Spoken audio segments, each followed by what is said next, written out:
Dove, as he was grasping at the tree of life, quaking and shaking within a tempest that surrounded like a ward. One meant to stave off unwanted visitors. Still, under heavy duress from that gale, she held the world upon her branches strong. As he held on, he could not help but hold fear and doubt within him as well. The prospect of his journey only beginning in some way dampened his heart, for there was no telling just how far he had come already. Discovery of the city, with the pleas of Ariun, then Thies made it apparent he could aid, but deep down Dove had some doubt. He knew Thies too well. But to know there was still a great journey ahead of him, it was overwhelming. Yet, Dove would brave anything for his newfound faith, one that could see the saving of those people who more and more were becoming quite dear to his heart. Though it was not an active thought, he could sense something growing within him. It seemed to shine like into a newly discovered place within, one that had never seen the light of truth before, and in its shadow cast the hope of knowing more than his brother had taught, to more than a bond, to find what may be hiding within, something that would set him on his own path, a path that dread was far outweighed by the hope in his heart.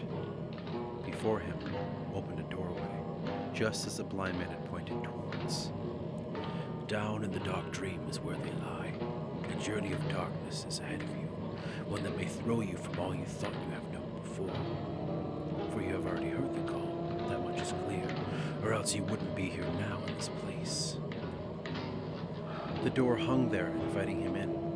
Though the fear in his heart was all too powerful, he turned away 3 times before he found some courage to peer into the dark depths of whatever may lie behind it. Darkness was all he saw, but with a shudder he reluctantly entered.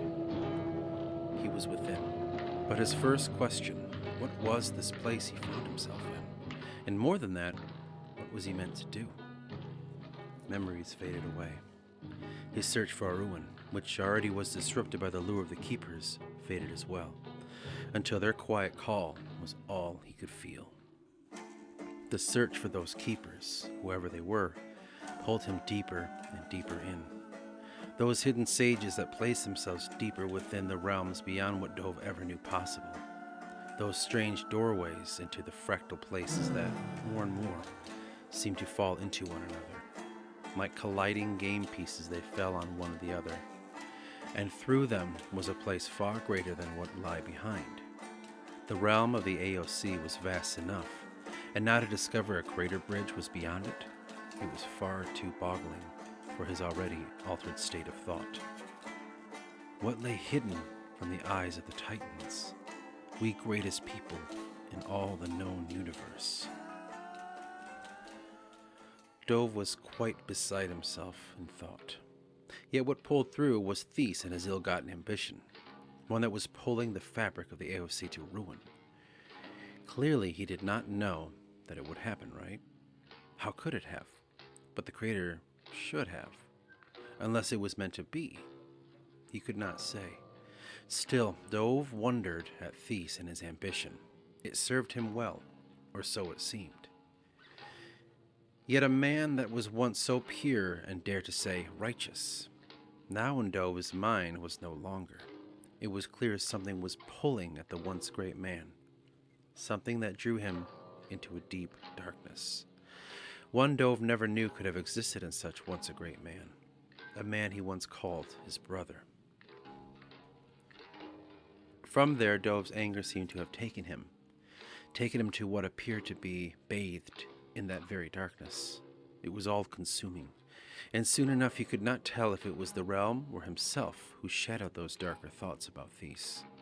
There was no clear distinction. He was only met by one frustrating feeling after another. Soon enough he was thrown down to the darkest place in that horrid darkness. Such a realm for these keepers, he thought. Do they truly hide among the darkness so? Just as the thought left his mind, he began to hear something out ahead of his endless dark path. He then began to see shapes materializing into being right before his eyes. It happened in an instant. He was now alone in the night with a cloudy expanse above him. Before his careful steps was the looming foggy city, one that was familiar to him, but the thought of it eluded him. It was something out of a dream, though not of his own invent. Somehow he could feel he was at the whim of another. Who that was, he could not say, but he knew he was not in danger. This could be the work of those foul wizards, he thought, as he began to hear his feet clicking on the cobbled stones. Those keepers, how could they toy with him? Well, after all, he was in their domain, and seemingly they could assert it at their will. He progressed further into the fog until he was fully enveloped by it. All around him loomed great, tall structures hiding themselves in the fog's reaching tendrils, only to vanish into the great unknown above him. Oh, how it frightened him, like being submerged in the great ocean and coming upon a great leviathan from the murky depths. The structures crowded all around him and slowly peeled away all that he once knew. And the deeper he went in, the more his mind was clearly not his own. It was something else entirely.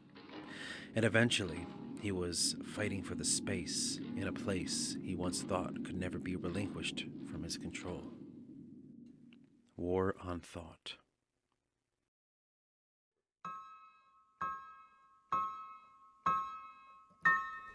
Was it in my head, or was it yours? Thought Dhove. It's been all of ours, always has, and always will be, answered the voices. Who are you? What do you want?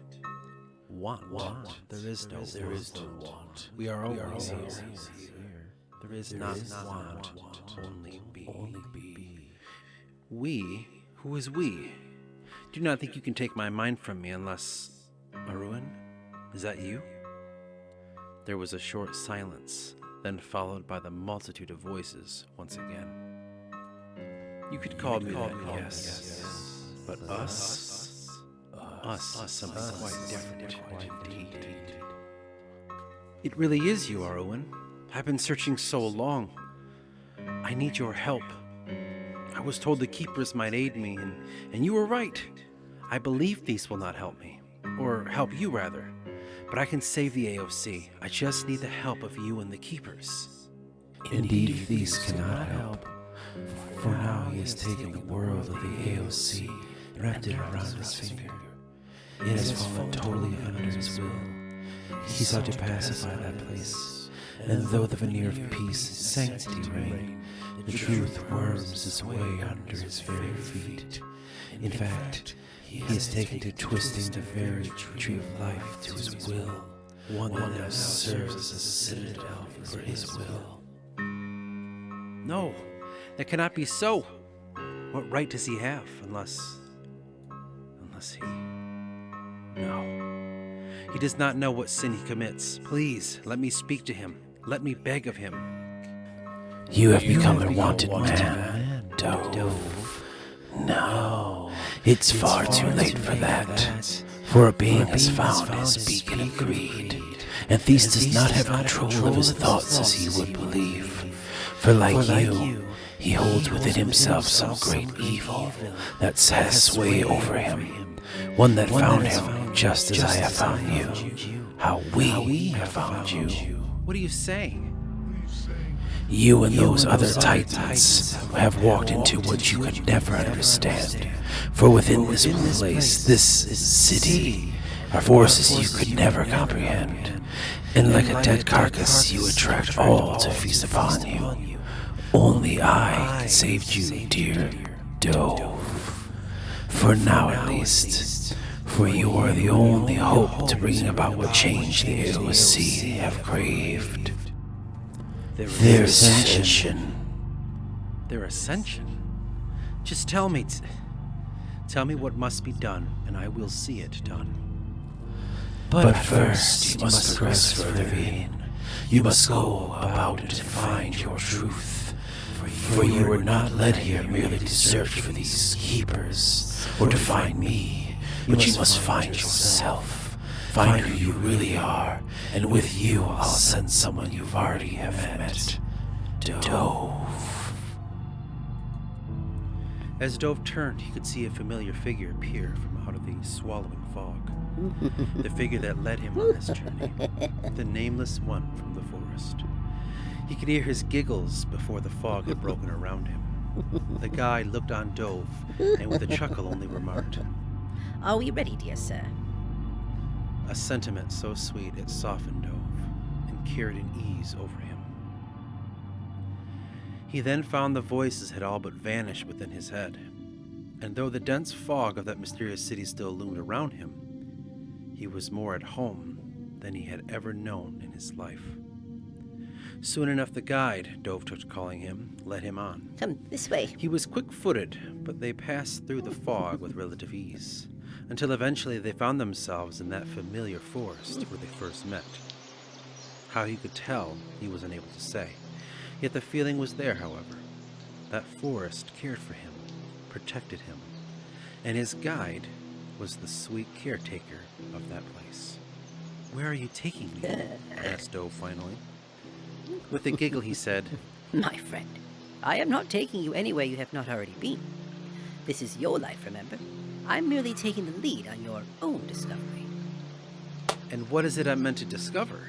I mean, besides myself," as Ariun indicated. Well, what else would there be to discover besides yourself? He said with a sarcastic giggle. Well, I suppose we could begin with who you really are. The one Theis thought he all but erased. "What are you saying?" cried Dhove. "Erased?" Oh, if you always thought you served that man you call a brother, then there is much you will find here. For your journey did not begin when you found a place you call Uandra. You and those titans you took to calling yourselves. For tell me, what memory do you have before you came face to face with the Creator? "Who told you that?" Dhove, we are within your mind. You did. He began to laugh gaily. Through almost the mockery of his laughter did he swim with thoughts, ones that pulled at him, tore at him even, until half naked he was distraught in the questions they left in its wake. Doubt. Doubt crept in and made its home within his heart, if it hadn't already been before, and soon enough he was sure there were not any real memories before their journey to find the empty place outside the universe. None before his journey began. No childhood memories, no pain groanings, nothing. It was as if he seemingly appeared fully formed out of nowhere, for he was always at Theis' side, or was it Dhove's side? He could not tell any longer. Always at their beck and call. But always doubting. The guide reminded him. How did he was cut off? Dhove, you have always doubted him, and yourself for that matter, for most of your waking memory. Why can't you see that? Theis hasn't taken your free will from you fully, claiming he serves a creator, one you never truly saw. You've always had your doubts with him and yourself. This Dhove you took to calling yourself. He was right. There was always something about Theis' ambition, how he saw everything around him, what was before him and what lay behind. It was as if he could consume all in his path, and yet Theis never could see it that way. Always full of assurity, always confident in his choices. For behind that ambition was the will of the Creator, one that more and more Dhove would quietly begin to doubt, until finally his breaking of faith helped him see all of Theis' ambition was little more than a curse, a blight, one that was throwing all of the circles out of balance. Though he would claim order, the truth was that order would mark the doom of all. How Dhove could know this was a mystery, but this ambition was consuming his heart. Was there even a creator? Was it truly his will to venture as far as they did? To escape the universe and bring order to the vast darkness? He then remembered the words of Ariun. What creator would not know what lies in the darkness? Dhove turned to the guide and asked, "Is there even a creator?" He answered in short order. Well, not one you would understand, my friend. Well, at least not yet, however. Soon enough you will know. He chuckled. Dhove paused there for a moment in grief. There was some terrible fear that swept over him suddenly, one that ate away at his very being. He wanted to fall to his knees. He grew so weak. All seemed to torment him. And as his guide watched him silently, Dhove could only seek some relief to his quiet torment. Anything that would quiet it. He wanted to give up, to venture very far from his burdened mind, to be free from its grasp. Yet it was his guide who pulled him back up. Come now. Do not fall, my friend. Do not allow yourself to be prey to that which hides in the darkness of your mind. What hides here? Dhove finally asked, between deep breaths heaving in and out. What hides in my mind? Well, not only you or I, but many things. Though most bring no harm, seemingly at least. Well, not of their own volition, I should say. But there is something dark here at work. Something deep within you that lurks in this darkened place. He sniffed at the air. I can truly sense its presence now, yes. Yes, I can feel it grow in the shadows. We must be careful so that we do not end up falling prey to whatever has taken countless before us. Some time of travel, Dhove finally asked. What was that tree anyhow? The tree of the AOC, I mean.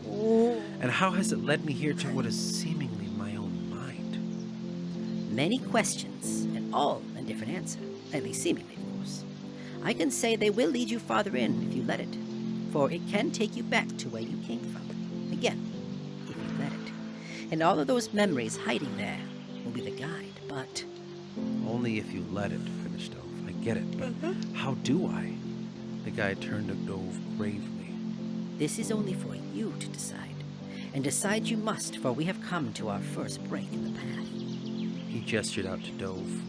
Well, which way do you want to go first? A division, a crossroad of thoughts.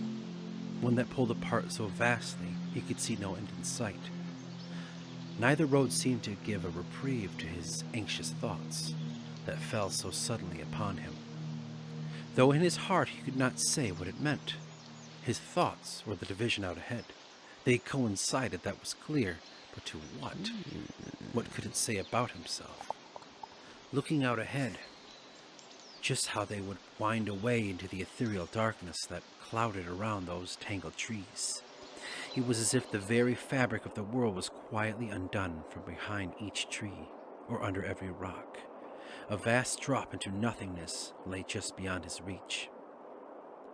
The forest's edge kept him safe, for now at least, though his guide reminded him. Eventually, we have to leave safety in search for truth.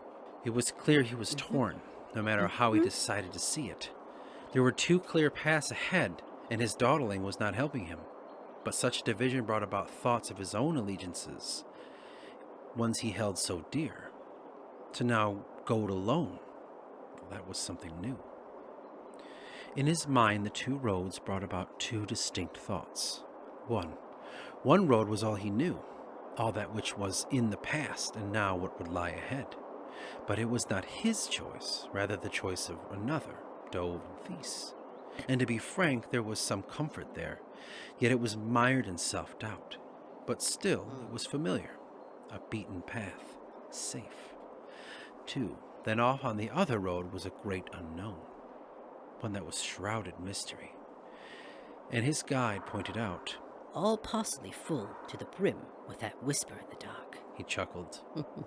Around that silence, he was still. In that stillness, he was blank. Within that blankness, he was helpless. No matter where he turned himself, or away from that crossroads, only would it find him once again. All roads led to this division, this decision, reminded his guide. No matter how long you have strayed, always will you come to this point. Even if you wander for hundreds of years, still will you come to this point. How do you know me? Cried Dhove. How do you know me so well? But all his guide had to do was give him that knowing look, a look that Dhove finished with, because we are within my mind. He rested his head in his hands in clear frustration. The light hum of some far-off machine would then whirl. Some stirring beast of machine echoed throughout the twisted forest. What was that wickedness? How far had it come? Where was it placed? Would it consume him? You want answers? Asked his guide. Well, then let me tell you this. Right now, you are standing before a point of no return. Yet you doubt your decision. You fear to tread forward into the unknown, but also fear to fall back into the rhythm of your old life. A servant. Let be clear, a bloody servant. But what if I told you that you could find a way to see what truly lay behind you? Before you make this decision, you could see from where you came, or how you came to be. That way, informed by the past, it can help us forge our future. Dhove turned to him suddenly as the whirling monstrous machine grew louder and louder. How? How could we do that? He cried. The guide looked at him calmly. We would have to venture into the underworld of your mind. It is clear you are not quite ready to make a leap here quite yet. The underworld? Yes, your past. There we could finally come to terms with what may lie ahead. But can you see? Can you see how hard it is to forge your path forward when you don't know where you've been, or how you've been for that matter, or in fact, what you have forgotten? Yes, Dhove said reluctantly at first. Yes, I'm beginning to see now, but how? How can we find such a place? I can show you the way, but only you can open the door. That was all he said, and just like that, they were off to whatever great mystery would find Dhove. Whatever hid itself inside his mind. Your own doubts? Theis looked over the cage AOC once more. There they stood in their cells before him, piss-drenched and shaking. They were brought to him at his beckoning, in that sacred tree of life those lesser beings held so dear within their hearts. But there stood Theis deep in thought. As he looked those cowering beings over, he noticed something that attracted him, something in their demeanor, yet even more, something in their souls. For such great unclaimed power held sway over his very heart, a power that writhed within them. He turned and strolled out of his great porch, one that looked over the whole of the city. And like a king looked over his hoard, Theis looked out from those great heights in grandiose satisfaction. It was all in order. It was within his grasp. And most importantly, there was peace. A peace that was reigned over by the Titans, his brethren's sure grip, or rather, his own will. He saw turmoil and brought order, just like you, Andra. He saw chaos and instilled control, just like you, Andra. All was one and the same. But there was something more. Something echoed within that newfound voice. Some great purpose lies here. Yes, indeed. Replied Theis. Purpose, one that would aid his being, son Yuandra. And if Dhove would not recover that consciousness, if he truly would betray him, then perhaps he could forge one for himself. And perhaps these beings could then serve the Anaku. Perhaps they could be the power Theis was searching for.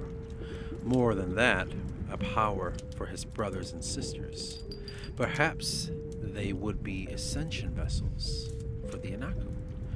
A way beyond the circle that will not allow entry back for them. And perhaps the city could be the afterlife before the great journey forward. There he knew that rapture. He was the caster. For even manufactured, there must be ever after. In city, he was the architect, vessel with that power suspect, the cage being perfect, infused with its intellect. The test, they will begin here. The gauntlet will start here.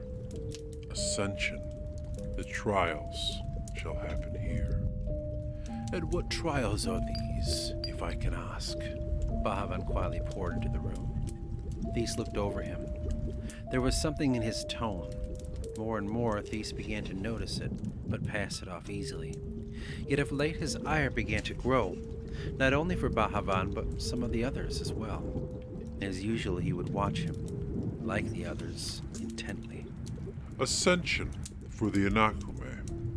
Some place their soul could pass through on their way back to the universe, just as the Creator wished. He reminded him. You've had another vision then, I see. Bahavan paused for a moment, holding his tongue. You may speak freely, my friend, said Thies. So, is this still the work of the Creator? He said sheepishly. Some have concerned their doubts of what we have been doing here with these beings. Your own doubts? No, I mean, do not understand me correct, sir. I merely mean to say our jaunt with these AOC have brought about concerns, no doubt, from the passion Dhove has shown for them of late.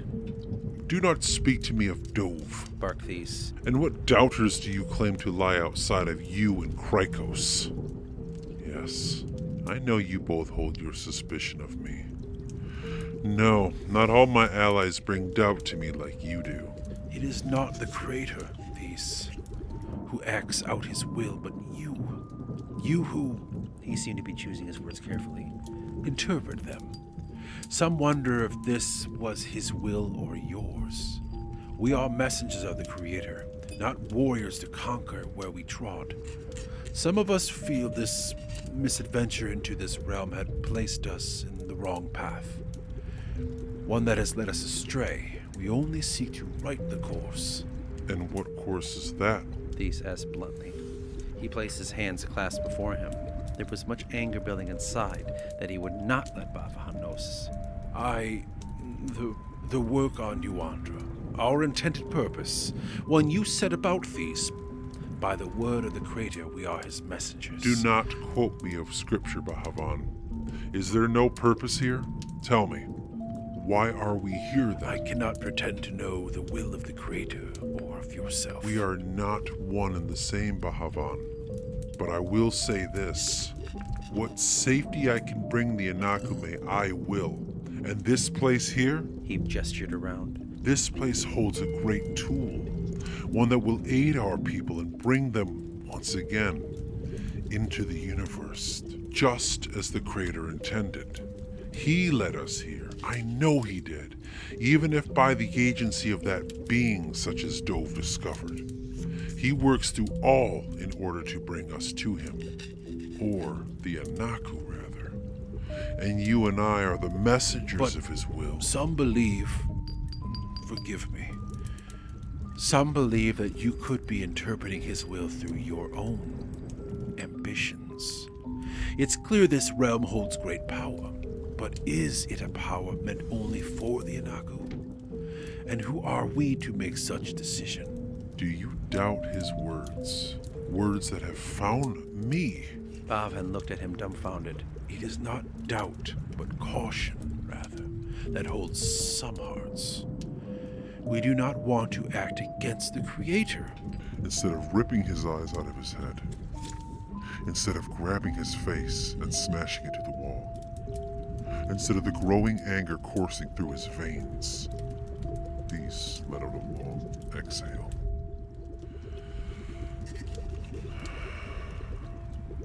It is clear, Thies said.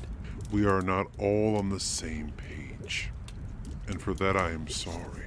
This was my error. I should communicate to you more often. Forgive me. He bowed. When he rose, he turned his frown into a smile. I guess I forget you are outside of me. Sometimes I feel we are so close that you know what it is in my mind. No one knows what is in your mind. None of us do. I see. He said quietly to himself. There was something sinister in him just then. Something that was becoming quite certain to Bavahan. Bavahan continued. We must be sure of our intent on behalf of the Creator. Can you not see why there is some doubt? We do not harbor the plan as you do. We are blind, and though our faith remains so, we need your assurance of your intent. We cannot afford to misinterpret the Creator, for even such a seemingly insignificant misinterpretation could very well lead to our demise. After all, we have been through much in order to get to this point.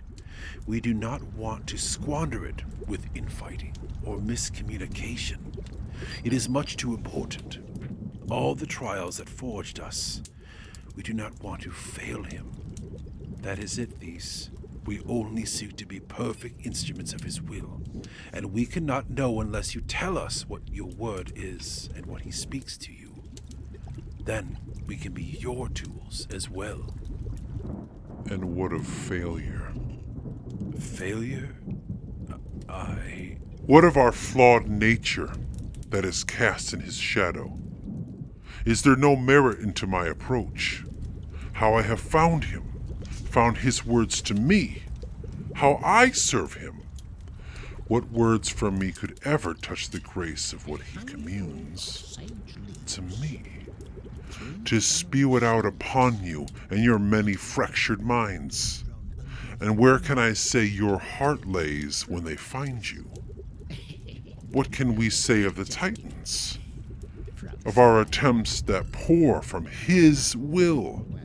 Through my broken nature, he works, and through you, I work. I do not need to tell you anything save only that which you need to know. It is a hard curse upon me to be looked at as you do now. I do not see myself as the creator. But I ask to be seen by you and the others as someone to be trusted. Know his will works through me, and know I do not ever wish to overreach the will of our creator. So help me if I ever do. However it may be, I only wished to bring to you some doubt that was creeping into our company. That was all. I hope you can see I only seek union and comradeship in this holy endeavor. Oh, now I see a young Bahavan, my greatest mentor.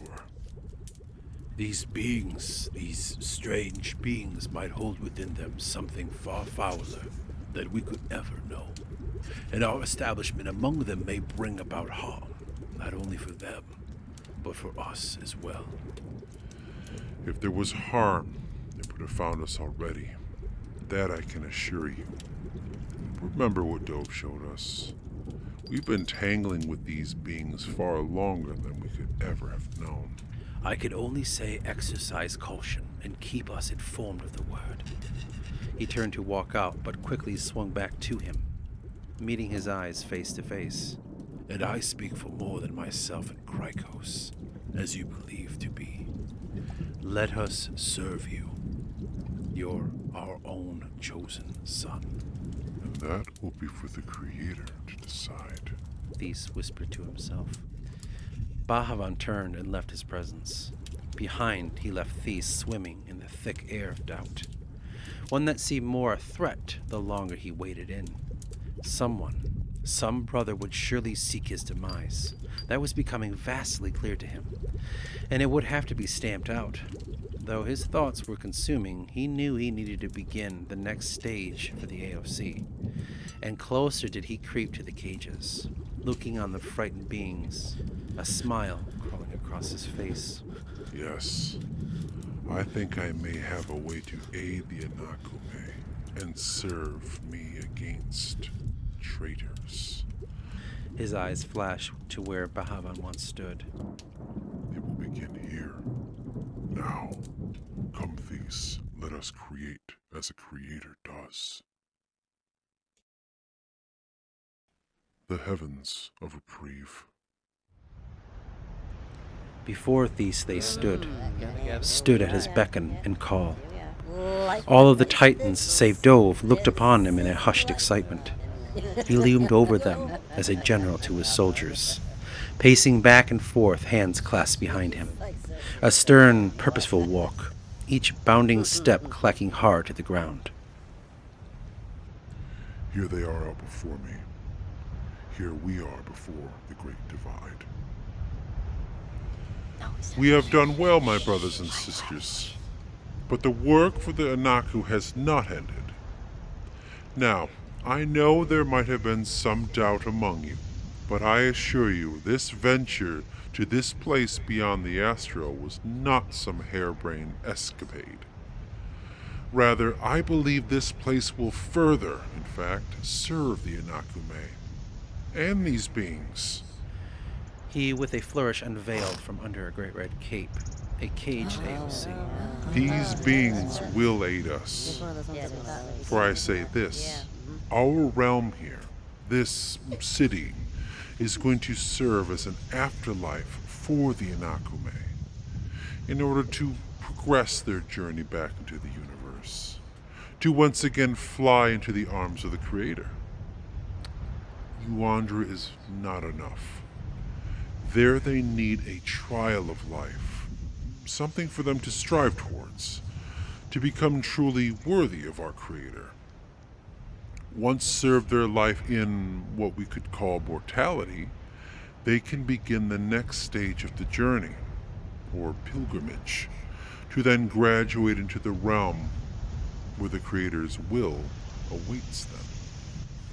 He pulled the caged being from his cold, hard cell with a violent thrust, casting him to the floor, naked and afraid. Thies stood over him with eyes cold and calculated, measured and focused.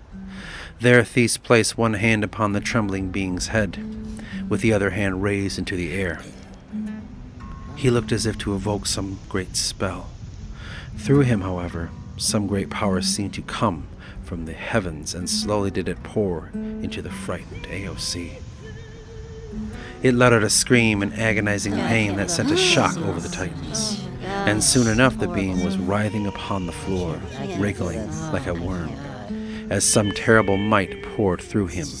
A cold shock of streaming water poured through his veins, which felt as if they were going to burst from so much pressure.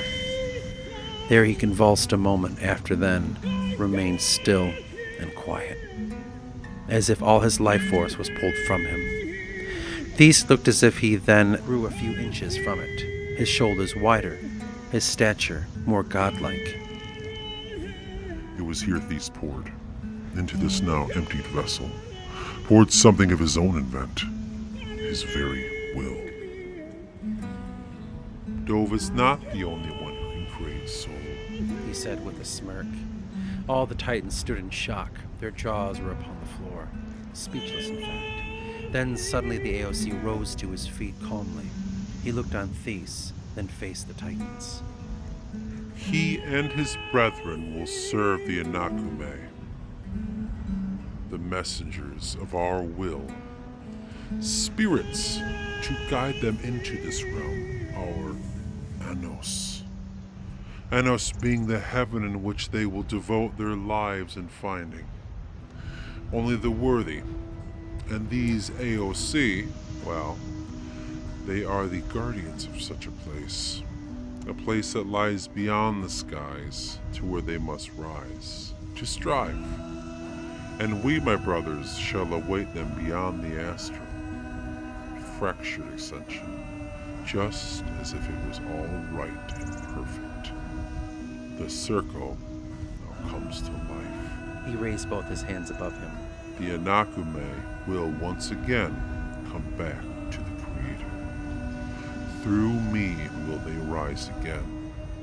All we must do is await word from my champion, my maker, my brother. He then bowed as all the Titans roared in unison, clapping their hands together. Now the afterlife will begin. Now would begin the time of the Watchers, those cursed AOC, and thus begin the rot, a rot from within the heart.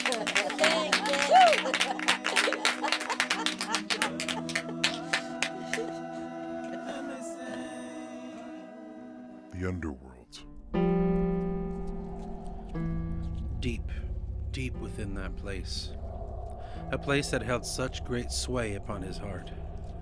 A place that held his memories, which never seemingly came to his forethought. Nor did he ever know of their hidden nature. It was as if they were born from the very darkness itself. Deep inside his thoughts, they were flourished, changing and shaping his past, shaping into the face of his own demise.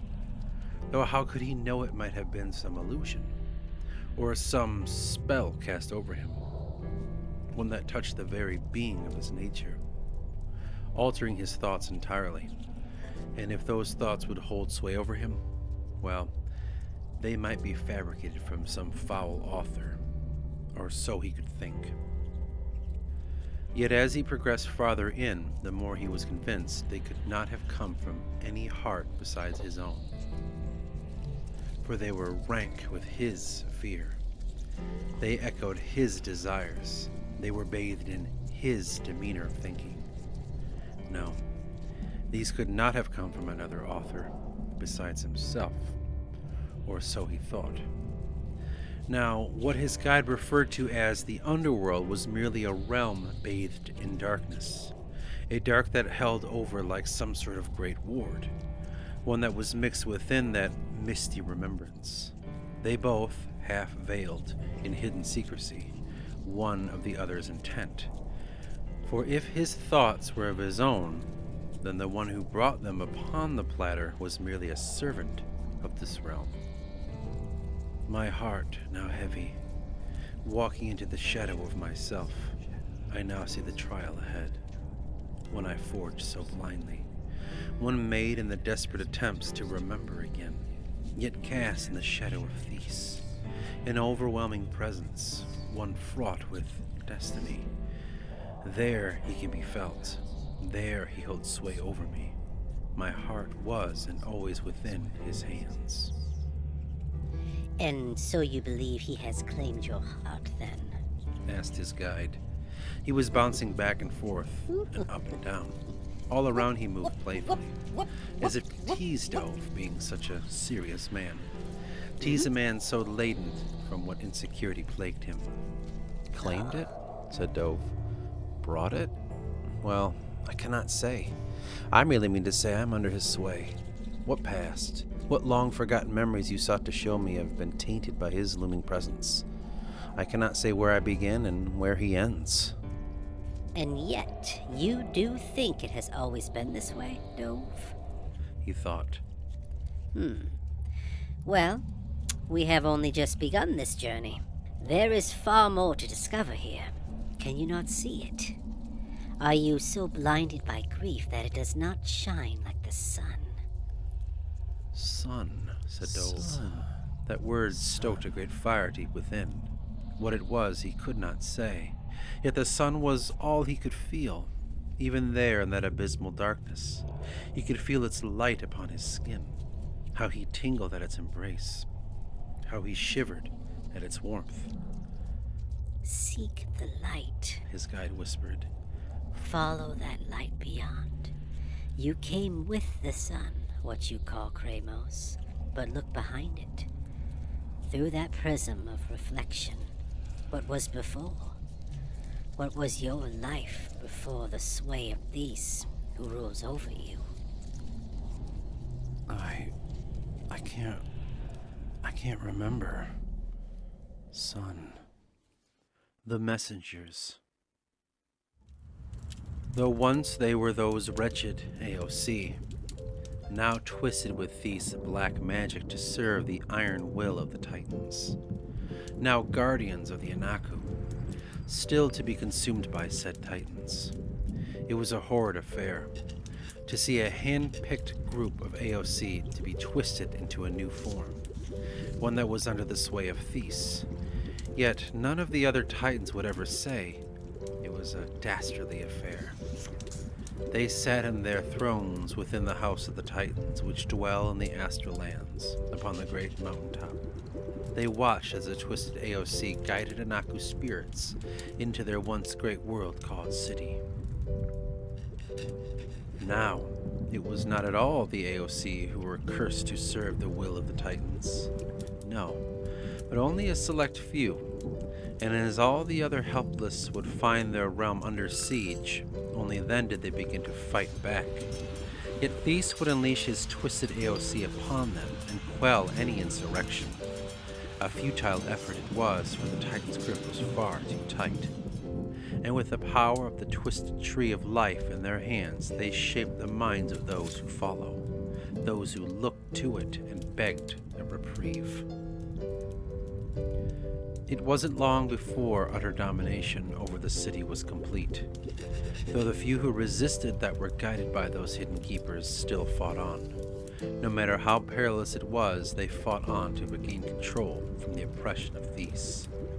These keepers led on, these powerful priests who sought the true destruction of the Titans. Invaders pressed their gain wherever one to take back the world that was once so harmonious. Soon enough, Theis would discover it was indeed Ariun, or so he was made to believe, was at the helm of this pitiful rebellion. Thus, it would all the more add to his frustrations towards Dhove, to which, in his eyes, was the great betrayer of the Anaku, and more importantly, himself. Why had he not destroyed such a being? Why did he let it hold sway over him? Sway over a once brilliant mind. As his anger grew, so did the fear of Dhove slipping away from his side. And where anger grew, so did the newfound voice within him surface. A voice he had believed was the Creator himself. A long absence now returned. He was rewarded once again with that heavy voice, no longer to feint its approach, but to finally embrace its winds on his mind. Before him, Wit and Kupak stood. Their news was not great, for it would appear, Theis, said Wit, the Keeper Rebellion still grows strong, even after our reforms. We have dispatched messages amongst the populace to quell such attempt, yet still they resist. It seems, added Kupak, the sway of the Keepers still hold heavy in the hearts of the AOC. But another thing, there is still no word from Dhove either. We have been posting all along the Citadel awaiting his arrival, but nothing. If he indeed is lost, we should know soon enough, Lost. replied Thies. Lost indeed. Words never so adequate. Though not of his life, but of his mind, rather. Gentlemen, I feel he has already betrayed us. No doubt this resurgence of the Keepers could be of his doing, that lover of mortals. I have given him trust, I have given him a long leash, yet he breaks it and throws it in my face once again. It's a pity, for I do not have my consciousness for the Anaku May. And this cannot be. He slammed his fist into the stone wall, leaving a hole as dark as the inky blackness that covered his veil of lies. Why did he betray me? He calmed himself. Gather the others. There is work to be done. As they left the throne room, Theis called out to the armed guards, Send my messengers. to which 4 armor-clad men entered the room in short order. At their lead was a young, well-built man. He was a natural leader, told only in his stature and how he would carry himself before the others. Yet he was a little cocky, and in fact, we are told, he was the first of the messengers, in which Theis imbued power to them merely months before. The first Theis ever set his eyes on, and from that moment, he was as good as his greatest asset. His greatest inquisitor, he took to calling him, though amongst his men he was called Quinlan. Quinlan, alongside his brothers, stood there before Theis, who himself was pacing back and forth between his throne. Behind the hulk of a Titan was the beauty of the city beyond the overlook. Theis gave Quinlan a look, then said, Report. Quinlan confidently replied, Rebellion all around the city, and we were able to crush 3 quadrants before the week was through. Though where these rebels were receiving orders from still remains unclear. My men are working on it. It will only be a matter of time. They received order from those damn Keepers! Shouted Theis, throwing his goblet across the room. Why haven't you found me those Keepers? He looked on Quinlan impatiently for a response. Quinlan responded quickly. Master, we are determining their whereabouts as we speak. As we have discovered thus far, there is some ancient way through the Citadel, but we have been unsuccessful in finding such rumors to bear fruit. Theis let out a long sigh, leaning upon his throne weary. And if Dhove? He rubbed his face with both hands vigorously. Quinlan looked over to the others. They shared a grim look. He finally said, No word of his whereabouts. Theis threw his hands down dejected and said, Leave me. to which they filed out of the room respectfully. Still incompetent. He thought. Still need more work. They have too much naivete in them. As he looked out from the throne room and onto the city before him, on his bastardized tree of life, or his citadel he took to calling it, he saw a world not much different from Yuandra, or at least his vision of that place. And though he felt guilt in abandoning the Anaku, he knew there was much work to be done. To create a proper working order, to have the machine work as it should, was proving more difficult than he had originally intended, to which he was not accustomed. Part of him was empty from the lack of companionship he sought, though outwardly would never admit it. He then looked at the dancing candle flame upon the table. How it flickered and moved with ease, how it broke through the barrier of air, and like a doorway sat there before him. In that bluish hue at its base, the foundation of flame, did it establish its entry, though its heart was the brightest at the center. A licking flame ripped a hole into the fabric of the city. His eyes followed it for some time, lost in a spell, staring deeply into the abyss. It shows where it would be. It only is born when reacted to the material source, air. It draws out when sparked. Added the voice. Yes. He thought as the Titans entered the room. He only looked at them and said, We must draw the keepers out, and with them Dhove. And I believe I finally know how.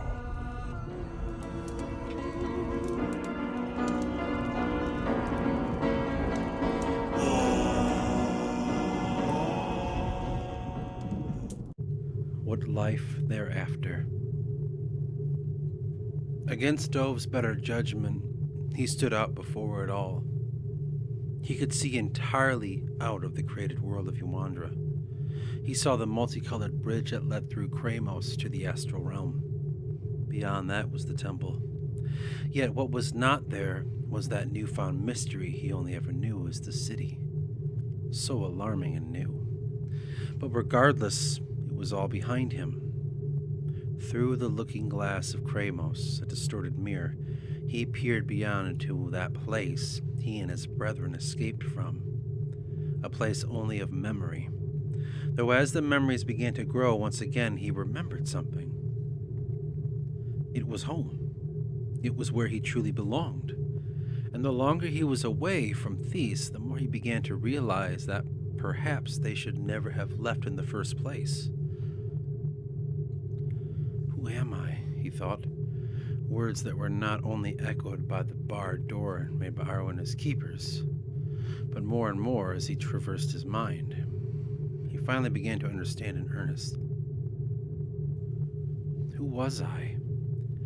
Who was I before this place? One last look back, he broke his sight and moved into Kramos. Along his side was his strange and trusty guide, one which never would relent his name. All he could do was bound happily and gaily to whatever end would be in sight. He would never know if the being ever cared for an outcome. Was he merely a passenger? Was he separate from me? Was he within or without? He could not say, but his venture back to where it all began was made then in earnest, and with not an intrusive thought further in his mind. The guide chuckled and giggled as they penetrated beyond into that previous state, and as they moved in order, only then could he begin to recall all that was lost, all that was stripped from him, what was once himself. And though the journey only ever drew itself within his mind, there he began to see what truly hid within. That which was made without, also was it forged within. The imprint of life without is made within as well. Reminded the guide. Memories created for the architecture of our hands. We place much in the molded clay. We place our idea of a life construct for all the physical world. And as you yourself made those living things on Yuandra, so did they make you as well. This is still all in your mind, Dhove. We never stepped out of it. But as you see... He gestured out to the expanse of the universe, in all its void and glory. whole worlds can be found within, ones we always carried inside. What is it that I will find? Only what you placed here. Remember, we search for your true self, one that, if found, will allow entry into the collective again. But how will I know what I seek is before me? Only you, and you alone, can ever know that. He laughed. I cannot say I only guide you in. I cannot bring forth what you seek. The guide then pulled out before him, floating as he always seemingly did. Looking back to him with those glowing eyes under that billowing cloak, he finally said, In this place, what do you see here? This vast empty place, so many colors around us, yet so far from reach. This void. What is it, Dhove? He began to speak. I cannot. You've been here before. What does it mean? It's just an empty space. It's not filled. It's like it's awaiting to be filled, to be made whole again. Then a sudden rush of thoughts swelled back in again. It's like we are in a tomb. A tomb? Whose tomb? A tomb, he dare not say. Yet the words began to fill him. They passed through and broke him slowly. A flood of memories returned and broke him down once more. Though his fears could not let him admit it, yet it was all too real. A tomb of me. And who are you? The guide said gravely for what seemed to be the first time since they met. I am... No, it can't be true. I am the creator. I made all of this. It's all mine, and I was... Led to forget? Yes, to forget, but how could this be? What haunts you, my friend? What stops your revelation? It just can't be true. I can't be. But Theis, and does he know? How could he? Said the guide in a grave tone. Dhove could not begin to gather himself no matter how he tried. He felt as if broken into many pieces, fractured all around, broken and scorned, and though felt so small, so insignificant, so very, very small, as if it was crying at him from a great distance. Then he realized those thoughts were born within him. They were not of his own, yet they were. The guide placed his hands upon Dhove. Yet you and I are here, and here we shall remain until you know what you must do. I cannot. Who am I? I must. Your name. What is your name? My name? My name.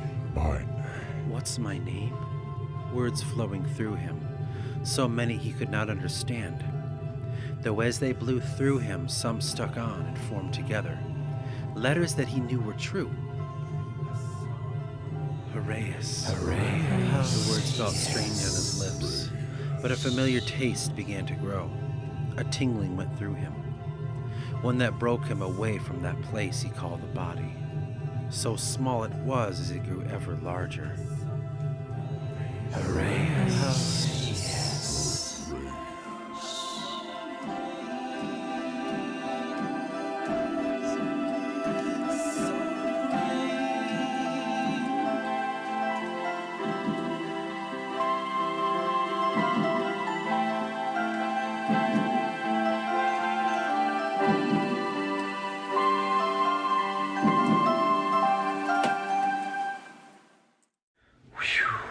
Thank you so much for fucking sticking around all the way to the end. That's been fucking crazy, man. It wasn't bad. You know, it's not like the greatest goddamn thing you'll ever find in the world. But I did it by myself, dude. Now that I got some time to bitch, holy fuck, is it a lot of work to do by myself. You don't have to keep watching, by the way. You can just end it from here. Go ahead and leave if you'd like. Let me just bitch for a while. Okay? So, now that everyone's gone and they left, the program that I use is absolute hell. For instance, there is no reverb, right, for audio. So the reverb I have to do is very old school. I have to record at my mic and then do it. And then to get the reverb, I just put the mic up to the speaker and fucking hit play and then record that. And sometimes I have to do it multiple times if I have to do things. Those voices, every time I had to do multiple voices, like for instance, the beginning when Dhove is talking to whatever the fuck that is, I'm going to pretend it's the Keepers, but I don't know. I couldn't just, you know, do the thing where I just take my voice and do it multiple times. I had to do it each time, right? So I had to remember my cadence and shit as much as I possibly could and just do it, you know, hit record, say the line, end it, hit record again, say the line again with a slightly different voice, end it, hit record again, slightly, you know what I mean? Like, my options are very limited in what I'm able to do. For voice altering, I can go high or low.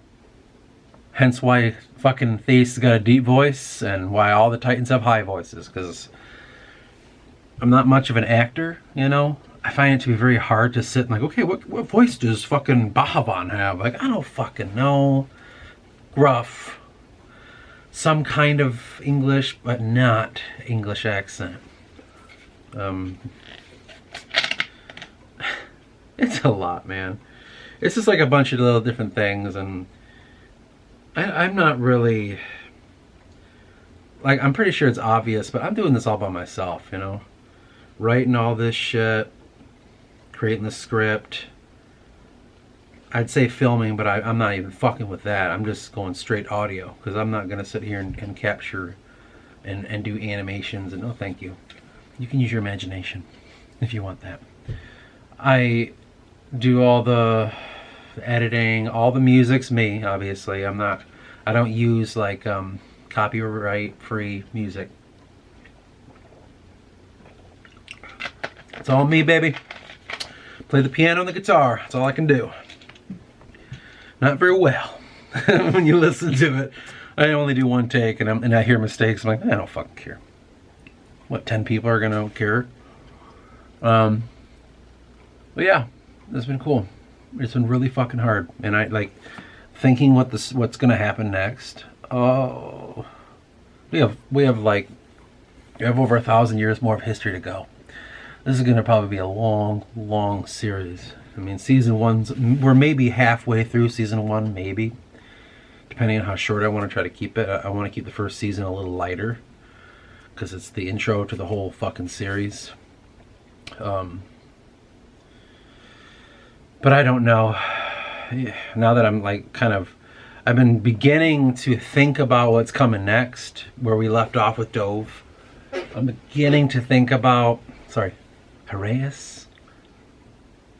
I'm beginning to think what might happen, and I foresee at least 2 more episodes before the big, what do they call that, a season finale or something, you know, like the endings episodes. So a couple more regular ones, and then it'll go into the last remaining few. So we might have like 4 more episodes to go. So that sounds like about a year from now at this pace, you know. It'll speed up if I ever get help on this, but as of right now, it's just me. Can't really. I don't even got feedback. Do you know, like the video you just watched and I sent? There is